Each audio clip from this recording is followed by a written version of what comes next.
ఓం శ్రీ గురుభ్యో నమ. శ్రీ శ్రీ శ్రీ విద్యాప్రకాశానందగిరి స్వాముల వారు భగవద్గీతను గీతా మకరందమును పేరున మనకు అందించారు. మకరందమనగా తేనె.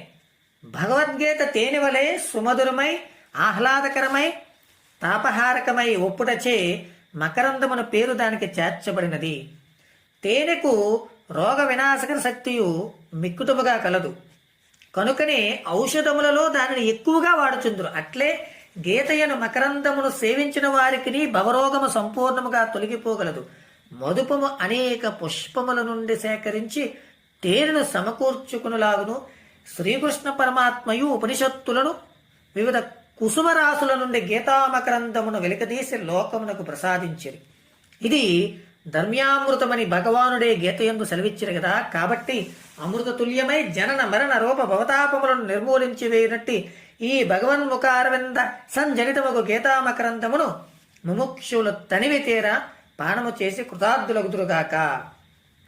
దక్షిణ కాశీ అని ప్రసిద్ధికెక్కిన శ్రీకాళహస్తి పుణ్యక్షేత్రమున సువర్ణముఖీ నదీ తీరమున శ్రీ సుఖబ్రహ్మాశ్రమము అను ఒక చక్కని ఆశ్రమమును స్థాపించి ఆధ్యాత్మిక సేవ ఉనర్చుచున్న శ్రీ శ్రీ శ్రీ విద్యాప్రకాశానందగిరి స్వాముల వారు గీతామకరందమును పేరిట గీతకు విపులముగా వ్యాఖ్యను వ్రాసి ఉండరు. దానినే ఈ గ్రంథ రూపమున ప్రకటించుచున్నారు. ఈ గ్రంథమునందు మూల శ్లోకము, ప్రతిపదార్థము, తాత్పర్యము, వ్యాఖ్యానములే కాక గీతా పాఠకులకు అత్యవసరములైనట్టు పెక్కు ఇతర విషయములను కూడా ప్రారంభమున తెలుపబడినవి. సామాన్యముగా వాడుకలోనున్న వరాహ పురాణాంతర్గతమగు గీతా మహాత్మ్యములు కూడా తాత్పర్య సహితముగా ఇందు ప్రకటింపబడినవి. ఇంకనూ గీతను జపించు పద్ధతి, పారాయణము సలుపు విధానము మున్నగునవి అన్నయూ విపులముగా ఇందు పేర్కొనబడినవి. గీత మంత్రమయం. గీత ఎందుల ప్రతి శ్లోకమును ఒక మహామంత్రమే. ఏ ఏ శ్లోకమును ఎన్ని పర్యాయములు ఎన్ని రోజులు జపము చేసినచో ఎట్టి ఫలితము చేకూరగలదో ఈ గ్రంథమున చక్కగా విశదీకరించబడినది.